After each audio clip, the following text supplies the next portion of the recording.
Hello, and welcome to week 2 of Spectacular Specimens. My name is Dr. Katherine O'Brien, and I work at the Museum of Biological Diversity at The Ohio State University.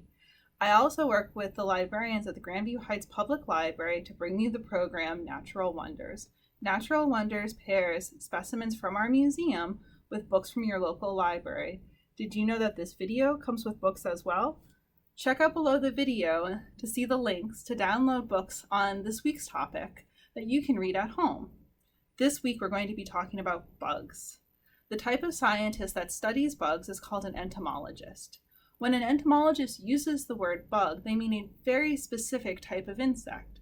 Dr. Steve Chordas studies this group of true bugs at The Ohio State University.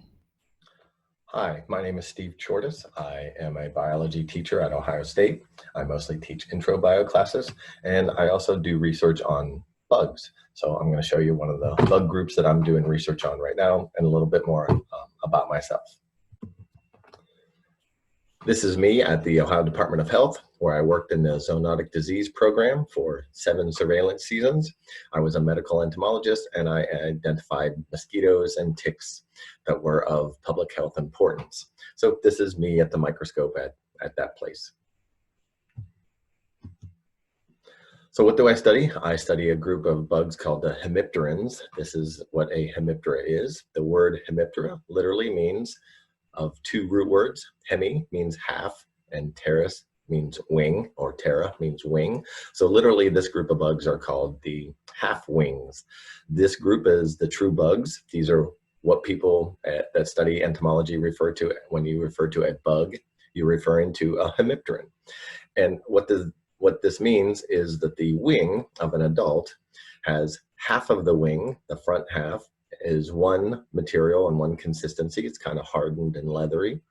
And the back half of the wing is like a butterfly wing or a membranous wing. And so this group of insects, it's the only ones that have this, have 2 different consistencies or materials that make up their wings. All other insects have one or the other. They're either this or that. So that's hemipterans. And hemipterans are things like assassin bugs, like this. This is a leaf-footed bug, a little flute right here on the leg. This is the bed bug. So bed bugs are hemipterans, but are wingless. If they had wings, they would look like that. So that's the hemipterans. Is everybody familiar with a dime? I want to show you an insect that was sent to me by a friend of mine in Arkansas who sent it to me and said, "Hey Steve, do you know what this is?" And I was so amazed at what it was. I actually knew what it was. If you look at a dime, next time you look at a dime, look at the date on a dime. The bug that was sent to me is known as a schizopterid. Its name is Corixidia major. And the size of it would fit over the middle 2 digits of the date on a dime. So extremely tiny bug. Here's the other thing about this bug. Prior to this specimen, this species was only known from 5 specimens on Earth. And my friend sent me the 6th one ever known. Once the Smithsonian found out that I had this, my friends at the Smithsonian in Washington, D.C. asked me to donate it to them. So I donated this specimen to the Smithsonian. It's now in Washington, D.C. in the Smithsonian Museum there. So I took this picture of the bug before I sent it in, so I no longer have it. If you want to see it, you'd have to go to the Smithsonian to view it. But next time you look at the date of a dime, the middle 2 digits, that's how tiny this thing is. So that's an example of one thing that I study. The current project that I'm doing is called the black bugs, or the family name is called the Thyracoridae, or Thyracorids. They're called the black bugs because if you ever see one, they're just little black bugs. They look like this and this and this. Sometimes they have this little white stripe on them, but mostly they're just solid black. I'm studying this group for the state of Ohio. You probably have seen one of these before. Maybe you knew it, maybe you didn't. If you ever saw a bug on a Queen Anne's lace, so a little plant that looks like a little white top. The common species that gets on those that you can find right here locally when you're walking down the street, if you find a Queen Anne's lace, there's probably one of these on it. And this is what it looks like inside of the Queen Anne's lace. When it flowers, these will all turn into white flowers. This little bug gets on this plant very often. This is what it looks like close up. It has this little white stripe down the side. And this is how small it is inside of the Queen Anne's lace, inside of the plant that it occurs in. You see the little white stripe right there too. But you can find these very easily next time you walk out around the streets or down by the park. See if you can find a little white flower like a Queen Anne's lace, and there probably will be a Corymellina lateralis, this is the species name, on that plant. This is where it occurs throughout the United States, and this is where we have found it so far in Ohio. So it's all throughout the state of Ohio. Fairly common black bug. Before we started the project, there were 4 black bugs known for Ohio. We thought there should be more, and since then we've collected throughout the state of Ohio, and we have found 10 species. So there are 10 in the state of Ohio, not 4. So that's an example of the black bugs, the Thyrochoridae, that I study. Hopefully next time you look at a Queen Anne's lace, you'll actually find one yourself. Thanks, Steve. We'll be looking for some black bugs this summer. In the Department of Evolution, Ecology, and Organismal Biology, we keep all of our bugs in a place called the insectary. George Keeney runs the insectary, and he would like to show you one of his favorite insects. Welcome to the Ohio State University's Department of Evolution, Ecology, and Organismal Biology's insectary. And my name is George Keeney. I'm a entomologist here in the department, and I run the insectary. And last time I counted, we had over 110 different kinds of arthropods. This is one of our favorites here at the insectary. This is a walking stick called Maclay's spectre. It is found in northern Australia in the Queensland area and also in Papua New Guinea. It is sexually dimorphic. In other words, the males and females as adults look very different from one another. And in this case, well, this is a female here. This is an adult female. And the females, as normal in most insect species, tend to be larger than the males. The females have short, non-functional wings here. We call this example called brachypterous, or they're exhibiting brachyptery. And the females, their normal position is to hang upside down, like this. And if they feel a breeze, you see sometimes they'll respond to air movement and just kind of sway like they're a leaf in the wind, responding to that. Now the male, this is a male right here. The male's first pair of wings are very much like both of the females, but he has a fully developed pair of second wings, so we call them metathoracic wings.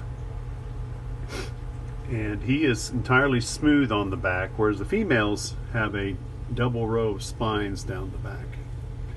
And that is evident from a very early age. In fact, after they molt their exoskeleton for the first time, if it's a female, it will develop these small ridges of spines up the back. If it's a male, it will remain smooth its entire life on the back. Here's an example of an immature male and female. The female's here, you can see the spines on her back, and the male, as you see, will be smooth. Also, you can see that he's been missing a leg. And this leg is already starting to grow back. It is just a non-functional little nub right now. At the next molt, it will be a fully functional leg, albeit smaller than the original leg. It will always be behind the other legs in size. I'm going to show you also here. I'll grab a male here. He looks like he has pretty decent wings. Open one here so you can actually see the patterning on the wings. And they're no dragonflies, that's for sure, in their flight, but they can certainly get around if they need to. They have this kind of slow looping flight that you'll see if you oftentimes throw them up in the air. Then they fold it back over when they're at rest here. So When someone talks about bugs, what they're talking about is arthropods. Arthropods are a huge group of animals, and they're the most diverse group of animals on our planet. Scientists have broken arthropods down into 4 different groups. The first group, one you're probably very familiar with, is crustaceans. Crustaceans include things like crabs, shrimp, lobsters, and crayfish. The other three groups are the animals that we talk about when we talk about the term bugs. One of those groups is obviously insects. So insects includes the true bug, the black bugs, for example, that Dr. Chordas was talking about. But insects also include a lot of other animals you're very familiar with, including butterflies, bees, dragonflies, and the Maclay specter that George just introduced us to. The third group of arthropods is the meropods, and this includes things like centipedes and millipedes. The last group of arthropods are the arachnids. Arachnids are really awesome, and they include animals like spiders, scorpions, and mites. George loves arachnids, so let's meet one of his favorite arachnids, Debbie. This is Debbie Harry. I didn't name her, one of my students did. And some of you may get the little pun. She is a Mexican blonde-haired tarantula, and anybody remembers the band Blondie, so that's how the student gave her the name. But anyway, she's the oldest resident here in the insectary, besides myself, of course. She's the oldest arthropod we have here, and she is our ambassador of goodwill. She's often the very first animal that comes out when we have tour groups, and because she is actually a very docile tarantula. She has never once ever tried to bite me or show any aggression to me, or even much of a defensive posture. Stay here, girl.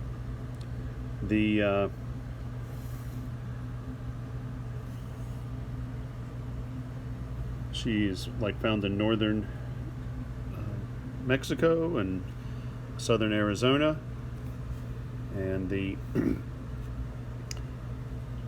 you look close, stay here. You can actually see her eyes. There's that little bump right there, that little dark bump right behind which look like an extra pair of legs. These are the pedipalps, which are part of the mouth, in addition to the fangs, which we call the chelicerae. And there are 8 eyes there. Not very good at vision, but they are good at detecting shadows and help control their physiology as it relates to seasonality, when to lay eggs, when to look for mates, when to molt. Since tarantulas have such relatively poor eyesight, a lot of them make up for it. They are very sensitive to air movement. These long hairs on their body are very sensitive to touch, and these appendages on the rear end are spinnerets. That's where the silk comes from. I don't want to let her walk off the edge of the table here, but let me pick up a tarantula. You always pick them up gently between the second and third pair of legs, but there's her fangs there. And a lot of tarantulas will have these reddish or orange hairs around their mouth. A lot of times when they feel threatened, they'll often stand up on their hind 2 pair of legs, put the front 2 pair of legs up and out, show their fangs, show this reddish patch of hairs, what we call aposematic coloration or warning coloration. Thank you for watching Bugs this week. Don't forget to check out the ebooks from the Grandview Heights Public Library. You can check them out by clicking the links below this video. Also, if you liked this video, like it and share. You can subscribe as well if you want to get updates every time that we launch a new Spectacular Specimens video. See you next time for Mighty Mosses.